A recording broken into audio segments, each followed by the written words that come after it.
ராங்கால் சகவாசத்தால் பணம் நகை இழந்து மோசடிக்கு ஆளான நகைக்கடை அதிபர் கொடுத்த புகாரை அடுத்து ராங்கால் மோசடி கும்பலை சேர்ந்த இளம்பெண் உட்பட 7 பேரை பெருமாநல்லூர் போலீசார் கைது செய்தனர்.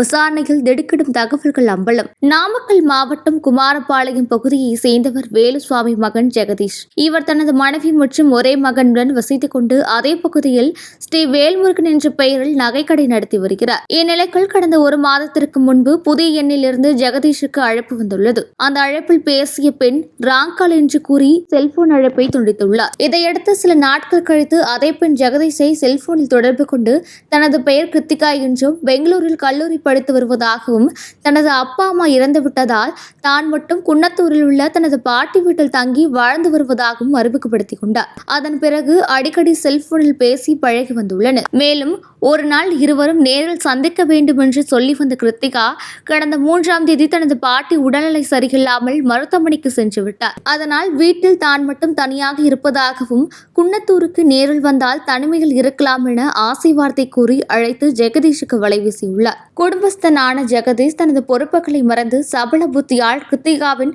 வஞ்சக வலையில் சிக்கும் விதமாக 3ஆம் தேதி மாலை குன்னத்தூர் வந்துள்ளார். அவரை கிருத்திகா தனது ஸ்கூட்டரில் குன்னத்தூர் அருகே தண்டான்குட்டை சொட்டைமேடு பகுதியில் உள்ள ஒரு வீட்டிற்கு அழைத்து சென்றுள்ளார். வீட்டிற்குள் சென்றதும் கதவை தாழிட்ட கிருத்திகா தனது ஆடைகளை களைந்து ஜெகதீஷையும் ஆடைகளை களைய சொல்லியுள்ளார். இதையடுத்து தானும் ஆடைகளை களைந்துள்ளனர். இருவரும் ஆடையின்றி நிற்கும் பொழுது திடீரென கதவை திறந்து 4 பேர் கொண்ட மர்ம கும்பல் உள்ளே வந்து இருவரையும் ஆடைகளின்றி வீடியோ எடுத்துள்ளனர். தொடர்ந்து அந்த 4 பேரும் ஜெகதீஷிடம் பணம் கேட்டு மிரட்டியுள்ளனர்.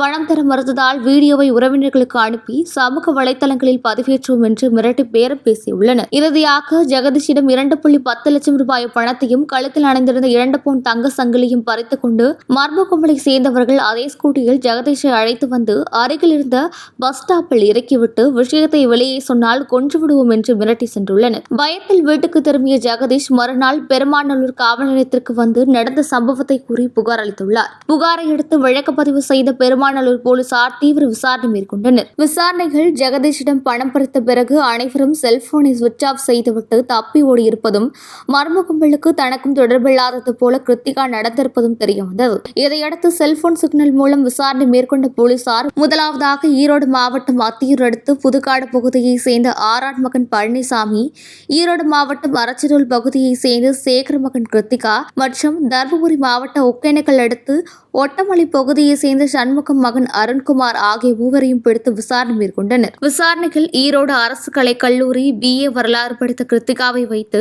நகைக்கடை விளம்பர பலகையில் இருந்து செல்போன் எண் மூலமாக ஜெகதீஷை ராங் நம்பர் என்று கூறி தொடர்பு கொண்டு ஆசை வார்த்தை கூறி வலையில் வீழ்த்த வைத்து மிரட்டி பணம் பறிக்க 7 பேர் கொண்ட கும்பல் திட்டமிட்டதும் அதற்கு குன்னத்தூர் பகுதியில் உள்ள பழனிசாமியின் வீட்டை பயன்படுத்ததும் தெரியவந்தது. மேலும் ஒகேனக்கலை சேர்ந்த அருண்குமார் மீது ஏற்கனவே பாலக்கோடு, பெரும்பாலை, தருமபுரி மற்றும் மேச்சேரி ஆகிய காவல் நிலையங்களில் 5 வழக்குகள் இருப்பதும் தெரியவந்தது. தொடர்ந்து இந்த சம்பவத்தில் தொடர்புடைய சேலம் மாவட்டம் நிலவரப்பட்டி பகுதியை சேர்ந்த அண்ணாதுரை மகன் நெல்சன், வேலூர் மாவட்டம் ஓட்டேரி பகுதியை சேர்ந்த முனிராஜ் மகன் நரேஷ்குமார், வேலூர் மாவட்டம் பிளாட்பாரத்தில் வசித்து வரும் துரைசாமி மகன் சுரேஷ்குமார் மற்றும் அண்ணா நகர் பகுதியை சேர்ந்த பிச்சைமுத்து மகன் ராஜசேகர் ஆகிய 4 பேரையும் பிடித்து வந்து அவர்களிடமிருந்து 2.10 லட்சம் ரூபாய் பணமும் 2 பவுன் தங்க சங்கிலியும் பறிமுதல் செய்தனர். தொடர்ந்து கிருத்திகா உட்பட 7 பேர் கொண்ட மோசடி கும்பலை கைது செய்து பெருமாநல்லூர் போலீசார் நீதிமன்றத்தில் ஆஜர்படுத்தி சிறையில் அடைத்தனர். ராங்கால் பெண்ணிடம் ராங்காக பேசி வலையில் சிக்கி ராங்கான பாதையில் சென்ற நகைக்கடை அதிபர் பணம் நகை இழந்த சம்பவம் பெரும் அதிர்ச்சியை ஏற்படுத்தியுள்ளது.